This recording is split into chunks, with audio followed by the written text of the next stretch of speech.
Hello my dear students, स्वागत है आप सभी का आपके अपने यूट्यूब चैनल स्टडी विद विकास पाठक में। तो आज हम लोग काफ़ी इंपॉर्टेंट टॉपिक कर रहे हैं बायोलॉजी का। क्लास 10th का है परागन और निषेचन में अंतर। कभी कभार परागन और निषेचन में अंतर पूछ दिया जाता है एग्जाम में, जो 5 नंबर का सवाल होता है और विद्यार्थी इसमें अक्सर फंस जाते हैं।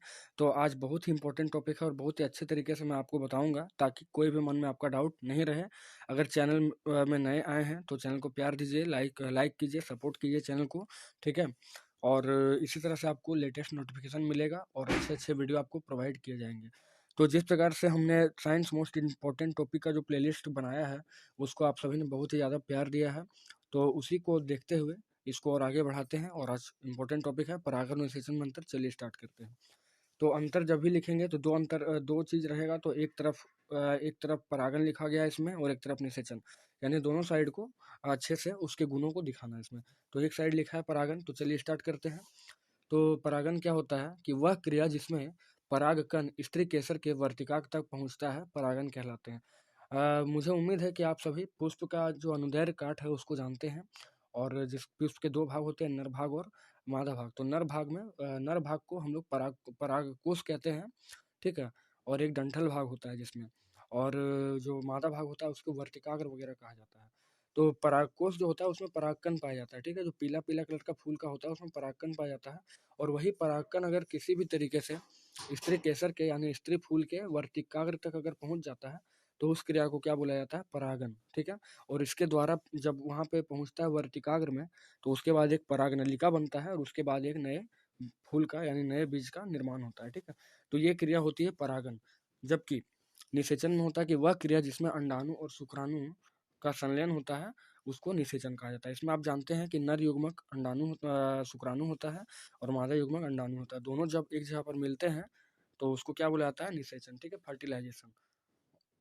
और ये क्रिया आपको सेक्स के दौरान मिलेंगे। दूसरा है कि यह जनन क्रिया का प्रथम चरण है। परागन जो होता है वह जनन क्रिया का प्रथम चरण होता है, जबकि निषेचन जनन क्रिया का यह द्वितीय चरण होता है। निषेचन, ठीक है। परागन जो होता है वह जनन क्रिया का प्रथम चरण है, जबकि निषेचन जनन क्रिया का द्वितीय चरण होता है।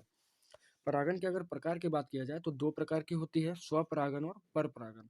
और स्वपरागन और परपरागन में अगर आपको अंतर देखना है तो आई बटन में आपको लिंक मिलेगा, या तो फिर इसी प्लेलिस्ट में science most important topic playlist में अगर आप जाइए वहाँ पे आपको स्वपरागन और परपरागन मिलेगा। तो परागन दो प्रकार की होती है, जबकि निषेचन भी दो प्रकार की होती है, अंतः निषेचन और बाह्य निषेचन। तो अंतः निषेचन जब किसी मादा के शरीर में संलयन होता है तो उसको अंतः निषेचन बोलते हैं, और जब मादा के शरीर के बाहर निषेचन होता है तो उसे बाह्य निषेचन कहा जाता है। आगे है कि परागन में इसमें अंत में दो नर युग्मक बनते हैं। परागन में अंत में दो नर युग्मक बनते हैं, जबकि निषेचन में युग्मन है, जाइगोट बनता है, ठीक है, जाइगोट बनता है और उसके बाद ही भ्रूण का विकास होता है। दूसरा है कि परागन एक बाहरी क्रिया होती है, जबकि निषेचन एक आंतरिक क्रिया होती है। मोस्टली ये तो निषेचन जो होती है वो मोस्टली आंतरिक आंतरिक ही होती है, ठीक है। उसके बाद है परागन। तो परागन एक अनिश्चित क्रिया है।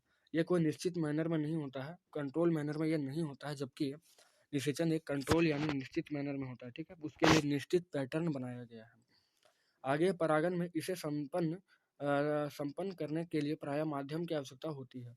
जब भी परागन आपको कंप्लीट करना है परागन की क्रिया, तो इसके लिए माध्यम होने बहुत ही आवश्यकता है।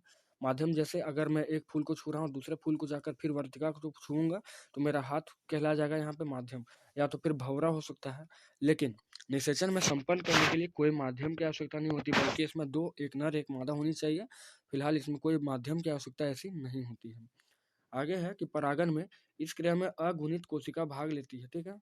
लेकिन निषेचन में अगुणित कोशिकाएं मिलकर द्विगुणित कोशिकाएं बनाती है। इसमें दो कोशिका मिलती है जिसको अगुणित बोला जाता है, और दोनों मिलकर द्विगुणित कोशिका बनाएगा, नर और मादा मिलकर। आगे है कि इस क्रिया में यानी परागन क्रिया में परागकण पुंकेसर से वर्तिकाग्र तक पहुंचाया जाता है।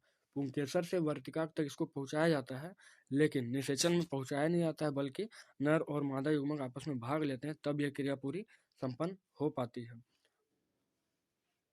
आगे है कि परागन में इस क्रिया के बाद पुष्प में सामान्यतः आकारीय परिवर्तन नहीं होता है। इस क्रिया में जब यह क्रिया होता है तो पुष्प में कोई आकार में बदलाव नहीं होता है, जबकि निषेचन का अगर बात किया जाए तो इस क्रिया के बाद पुष्प फल एवं बीज में बदल जाता है। यानी जो निषेचन होता है उसमें बदल जाता है आकृति, जबकि परागन में आकृति नहीं बदलता है। आगे है कि परागन में जो होता है, निषेचन से पहले परागन होता है। निषेचन से पहले क्या होता है? परागन होता है, जबकि निषेचन में परागन के बाद निषेचन होता है। यानी निषेचन जो होता है वो परागन से पहले होता है और परागन के बाद निषेचन होता है। ठीक है, तो ये टॉपिक था हमारा परागन और निषेचन में अंतर। आई होप आप सभी को अच्छा लगा होगा।